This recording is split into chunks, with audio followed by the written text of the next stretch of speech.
새벽 4시, 어둠이 아직 땅을 떠나지 않은 시간. 얼지 않은 숨만이 희미하게 공기 속에 떠다니는 그 순간. 한 여인이 강가에서 떨고 있었습니다. 그녀는 몸을 웅크린 채 자신의 심장 소리가 군화 소리보다 먼저 들리지 않기만을 바라고 있었지요. 오늘 넘지 못하면 나는 사라진다. 누구에게도 말할 수 없는 사연, 누구에게도 기대지 못한 시간 속에서 그녀는 마침내 결심했습니다. 그리고 그 결심은 그녀 자신도 몰랐던 숨겨진 진실로 이어지고 있었습니다. 지금부터 들려드릴 이야기는 한 탈북 여성의 실화를 모티브로 한 창작 드라마입니다. 여러분은 이 이야기를 통해 한 사람의 생존이 단순히 도망이 아니었다는 것, 그녀의 발걸음 하나하나가 잃어버린 진실과 마주하기 위한 길이었다는 것을 알게 되실 겁니다. 그녀의 이름은 라연이었습니다. 라연은 국경에 가까운 작은 마을에서 가족과 살았습니다.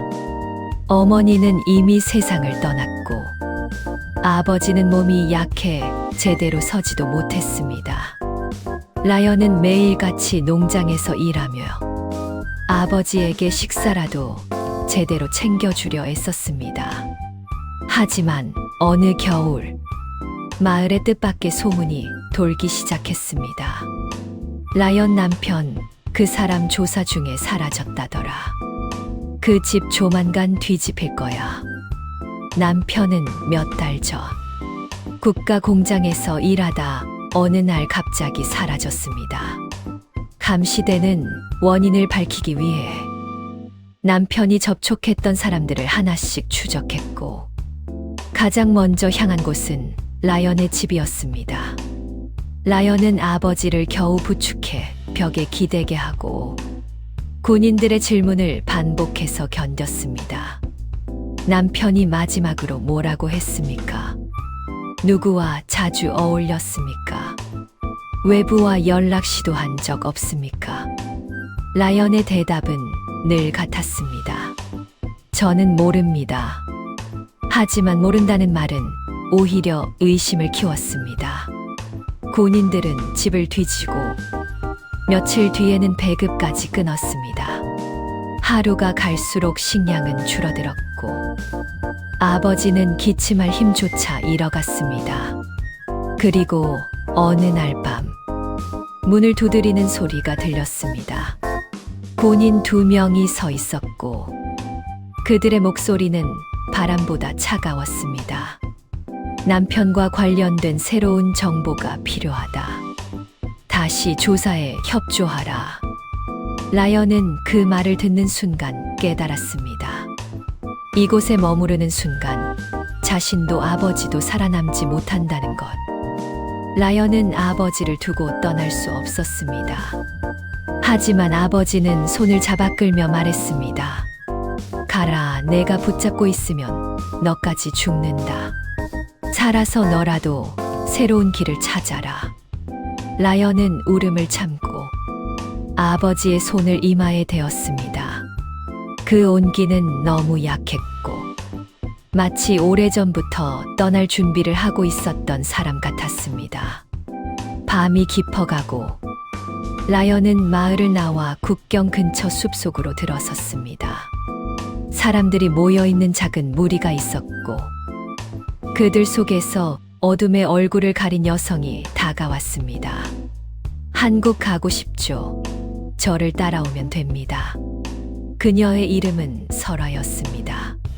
단단한 눈빛, 말투는 거칠었지만 그 속에 묘한 신뢰감을 주는 힘이 있었습니다. 라연은 마지막 희망이라고 생각하며 따라갔습니다. 그날 밤 강가에서 얼음 같은 물살을 밀어내며 한 걸음 한 걸음 운명을 건너기 시작했습니다. 그녀는 수없이 떨었지만 끝내 물살을 헤치고 중국 땅에 발을 디뎠을 때 마치 다른 세상에 온 듯 멍해졌습니다. 살았다. 하지만 그건 시작일 뿐이었습니다. 설화는 라연을 낡은 민가로 데려갔습니다. 그곳에는 이미 탈북자 몇 명이 숨고 있었습니다. 며칠만 있으면 이동할 수 있어요. 한국까지 가는 길이 쉬운 건 아니지만 그래도 여기까지 왔잖아요. 그 말에 라연은 조금 안도했습니다. 무서워도 견딜 수 있을 것 같았습니다. 그러던 중 라연은 자신보다 어린 소녀 하나를 보게 됩니다. 마른 몸, 떨리는 손, 눈은 겁에 질려 있었지만 어딘가 단단한 기운도 있었습니다. 소녀 이름은 류나. 어머니와 함께 넘어오던 중 어머니를 잃고 혼자 남았다고 했습니다. 라연은 그 아이에게서 과거 자신의 모습을 봤습니다. 누군가 손만 잡아줬다면 버틸 수 있었던 어린 시절의 자신. 라연은 며칠 동안 그 아이를 돌봤고 류나는 라연만 보면 꼭 붙어 다녔습니다. 언니, 나도 한국 가면 공부할 수 있을까? 그 말에 라연은 처음으로 미래라는 단어를 떠올렸습니다. 그래, 우리 같이 가자. 하지만 그 약속은 오래 지켜지지 못했습니다. 설화는 밤마다 어디론가 사라지곤 했습니다. 라연은 이상하다고 느끼면서도 확신할 증거는 없었습니다. 그러던 어느 밤, 설화는 갑자기 사람들을 한 방에 몰아넣었습니다. 내일 이동합니다. 조용히 따라오면 아무 문제 없습니다. 하지만 그 이동은 한국으로 가는 길이 아니라 사람을 사고 파는 조직의 인계 과정이었습니다. 라연과 유나, 그리고 탈북자들은 트럭에 실렸습니다. 도착한 곳은 중국 농촌 깊숙한 마을. 어두운 방에 갇힌 채 이 여자는 농사꾼 집으로, 저 아이는 북으로 넘겨도 되겠어 라는 소리가 들려왔습니다. 라연은 절망 속에서 설화의 정체를 깨달았습니다. 그녀는 조력자가 아니라 조직의 앞잡이였던 것입니다. 그러나 그 절망 속에서도 류나는 작은 목소리로 말했습니다. 언니, 우리 같이 도망가요. 언니 없으면 나는 못 견뎌요. 그 말이 라연을 다시 일으켰습니다. 라연은 농촌의 한 집으로 팔려갔습니다. 혹독한 노동, 옥수수죽 한 그릇으로 버텨야 하는 날들, 밤마다 문 밖으로 들리는 경계의 소리. 도망치려는 탈북자는 대개 그 자리에서 끝이 났습니다. 라연은 신경을 곤두세우며 어떻게든 숨을 쉬듯 살아남았습니다.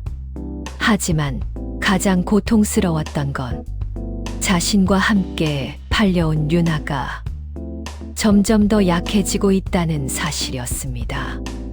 류나는 감기에 걸려 밤마다 고열로 고통스러워했고 라연은 주인에게 무릎을 꿇고 애원했습니다. 아이가 죽습니다. 약 하나만이라도. 그러나 돌아온 건 차가운 비웃음뿐이었습니다. 죽으면 다른 애 데려오면 돼. 너희 같은 사람은 많아. 그 말은 라연의 가슴을 지식였습니다. 라연은 한밤중에 조용히 기도하듯 말했다. 유나야, 내가 너를 데리고 꼭 여기서 나갈게. 하지만 탈출할 방법은 보이지 않았습니다.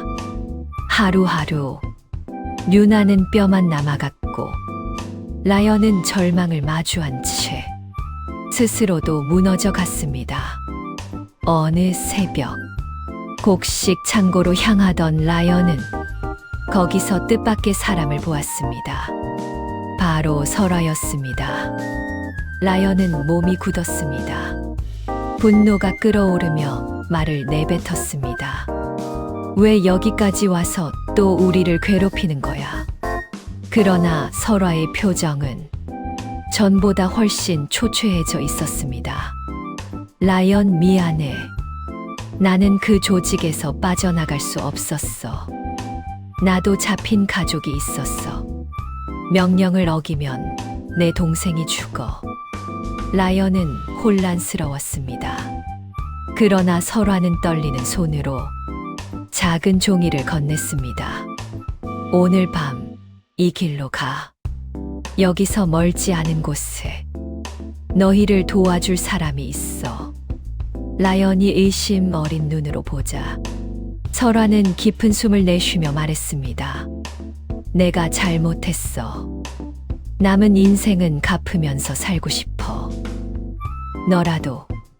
너희라도 살아. 그날 밤 라연은 거의 기절 상태의 유나를 업고 설화가 알려준 길로 달렸습니다. 들판을 가로지르는 동안 사방에서 개 짖는 소리가 들렸고 멀리서 사람들의 불빛이 번쩍였습니다. 그러나 라연은 멈추지 않았습니다. 엎어지듯 넘어지고 다시 일어나며 그녀는 아이의 체온이 식지 않기만을 바랐습니다. 그리고 끝내 한 작은 집 앞에 도착했을 때 불이 켜지며 한 할머니가 문을 열었습니다. 할머니는 말없이 유나를 안아들고 말했다. 어서 들어오. 한 사람이라도 더 살아야지. 그 말은 라연에게 한 줄기 햇빛 같은 구원이었습니다. 그 후로 몇 달 동안 라연과 유나는 숨죽여 지냈습니다.